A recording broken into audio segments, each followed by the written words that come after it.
बता दें कि आज जो गृह मंत्री हैं अमित शाह जी, उनके बयान से बवाल मचा हुआ है पूरे देश में, जन आंदोलन चल रहा है और गाजियाबाद में अभी आज ज्ञापन दिया गया और मेरे साथ जो एडवोकेट हैं उपस्थित हैं। जी जी, क्या कहेंगे आज जो जैसे बयान दिया है अमित शाह जी ने? आप सभी को जय भीम, नमो बुद्धाय। 17 दिसंबर में देश के गृह मंत्री अमित शाह ने एक बयान दिया है राज्यसभा में कि आजकल एक फैशन बन गया है अंबेडकर अंबेडकर अंबेडकर अंबेडकर। अगर इतना नाम भगवान का ले लेते तो सातों जन्म तक स्वर्ग मिल जाता।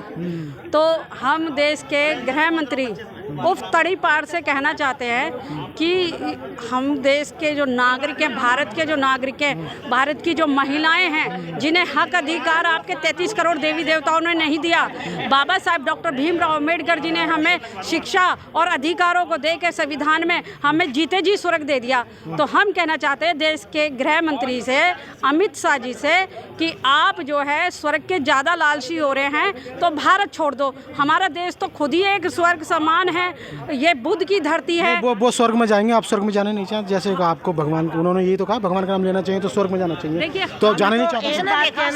एक बात कहना चाहते हैं, जैसे अमित शाह जी ने कहा कि स्वर्ग मिल जाता है, तो आप स्वर्ग जाइए, जिसको स्वर्ग जाना है वो स्वर्ग चला जाए और हमारे लिए सीटें खाली कर दे। अरे बाबा साहब, ये स्वर्ग बना के देखिए, उन्होंने कहा कि भगवान पे उन्हें ज़्यादा विश्वास है तो मंदिर में जाएं, घंटा बजाएं। उनकी उम्र भी हो गई है, क्योंकि उनकी अब जो दिमाग काम नहीं कर रहा कि उन्होंने क्या कह दिया क्या नहीं, सत्या गए हैं, है ना। क्योंकि जिस उम्र में उन्हें जो है मार्गदर्शन उसमें होना चाहिए था टीम में, वो देश की जो है संसद में बैठ के देश के लोगों को, देश की नागरिकों को, देश के देशवासियों को गुमराह कर रहे हैं, उनकी भावनाओं को ठेस पहुंचाने का काम कर रहे हैं।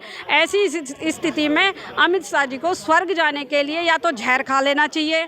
स्वर्ग में भाई मरने के बाद ही पहुंच सकते, जीता जी तो कोई पहुंच नहीं सकता, ठीक है। और अपनी जो है माफ़ी मांगते हुए पूरे देश से त्याग पत्र दें, क्योंकि अब वो इस सीट पर बैठने के लायक नहीं बचे हैं बिल्कुल भी, और भारत छोड़े, क्योंकि ये भारत वो देश के गृह मंत्री हैं। यदि इस्तीफा नहीं देते तो आप क्या करेंगे? वो तो गृह मंत्री हैं। आप देख रहे हो कि पूरे देश में नीली क्रांति हो चुकी है, सब लोग सड़कों पे हैं। और ये तो बाबा साहब ने भी कहा था कि 21वीं सदी मेरी होगी, नीली क्रांति होगी। तो ये नीली क्रांति थी जो आप देख रहे हो, और ये नीली क्रांति जब तक पीछा नहीं छोड़ेगी, जब तक ये जो है दूषित मानसिकता के मनुवादी लोग अपनी सीट को खाली करके नहीं जाएंगे।